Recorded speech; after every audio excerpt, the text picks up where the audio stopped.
Hi, I'm John Lucas. I'm going to show you how I use the hunter tool. This is a number 4 hunter tool.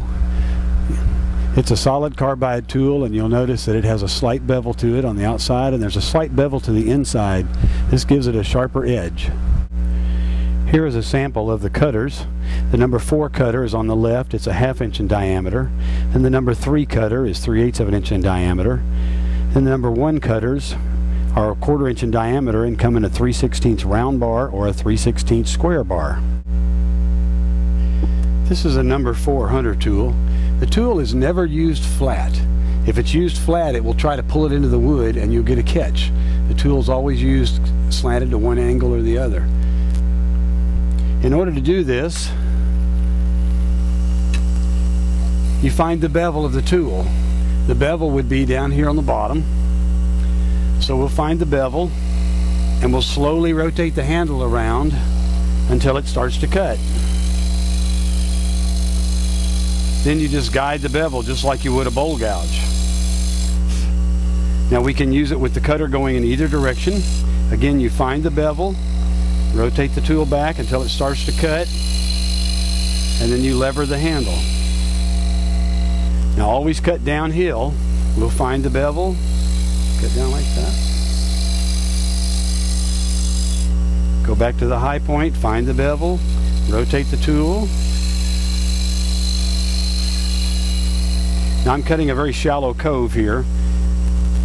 You can cut with the tool at a very sharp angle, and it's going to cut a little slower, possibly a little cleaner, or you can flatten the cutter out and it'll cut a little bit more aggressively. But you'll notice I'm getting very clean shavings. Okay. Although you can hollow a complete bowl with the hunter tool, I find its best use is on final cuts. I'll rough it out with a bowl gouge because I think it's a little more efficient, and then I'll use the hunter tool for the final cuts. This is a hunter number 5 with a 3/8 inch cutter. Again, you find the bevel,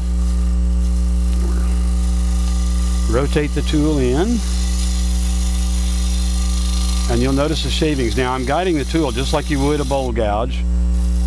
I find that bevel, make my cut.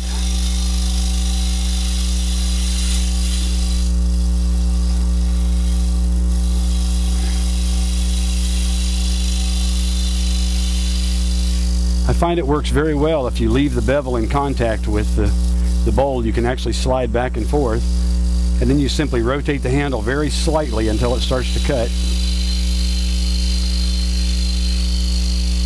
You'll notice as I get down toward the center of the bowl, I have to move the tool slower. This is because the surface feet of the bowl is moving slower.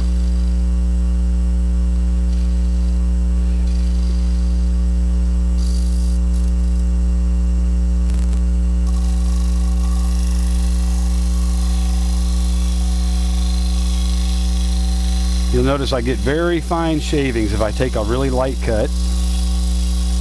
You'll probably find that if you speed the wood up just slightly, you'll get a little bit cleaner cut. If you have trouble starting a cut right here, which most of us do with bowl gouges or with these tools, one of the nice things about the hunter tool is it also makes an excellent scraper. I can rotate it around this direction and I can clean up. By cutting with that bottom lip, I can clean up this leading edge of my bowl without a chance for getting a catch. Then you can go back and start in this area where it's a little safer and finish your cut. It's also an excellent tool for cutting on the lips of vessels. This one's a little out of round, so we'll have to clean it up a little bit.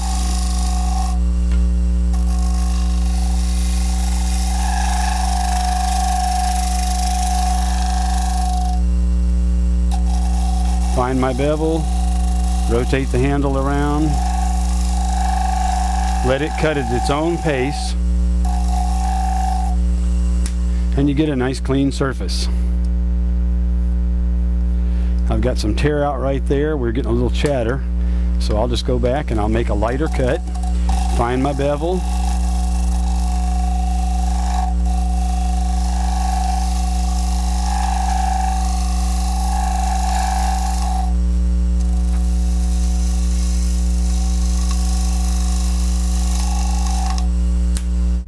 One of the best features of the Hunter tool is in-grain hollowing.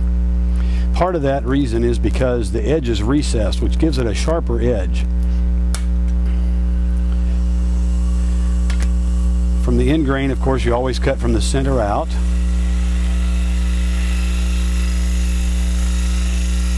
You'll notice the really beautiful shavings I'm getting across there. Let's stop and look at it. You'll see how much cleaner that is than this outside area.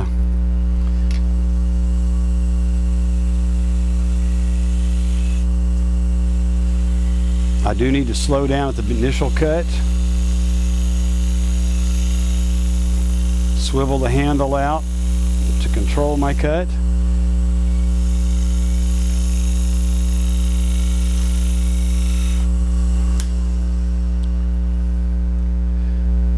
I think you can see how much shinier that is.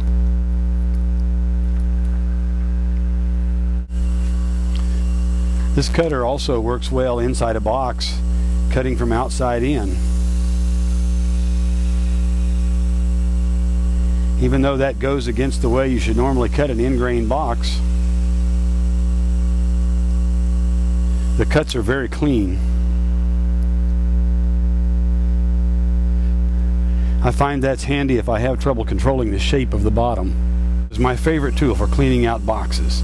I'll try to show you this and keep my fingers out of the way. I start in the middle. This is a Hunter number 4.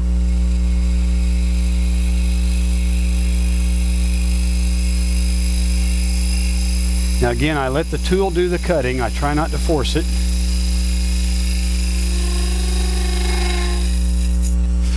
Now as I get to the edge, I have the tool tilted to one side. As I get to the edge, you can drag it out so it's actually scraping in this position. So right there at the transition point, it wants to chatter a little bit, so you got to take a lighter cut. And you just come out across the bottom as light as you can. And it leaves a very, very nice finish.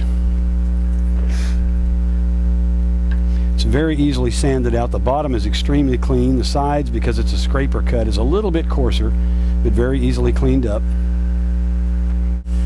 This is one of the Hunter curve tools. These are typically used for hollowing inside hollow vessels. Since I can't show you inside a hollow vessel, I'm going to simulate that. What I've done, the tool rest should always ride out on here. This is kept in line with the center of the shaft. So if you're riding right here, there won't be any sideways torque. So we'll pretend like we reached through the hole.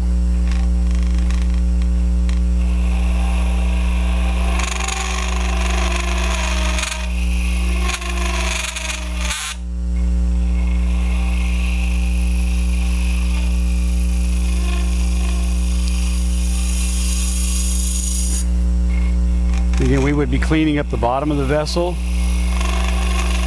and we'd be coming up the side. Now if I get chatter like that, I need to take a lighter cut.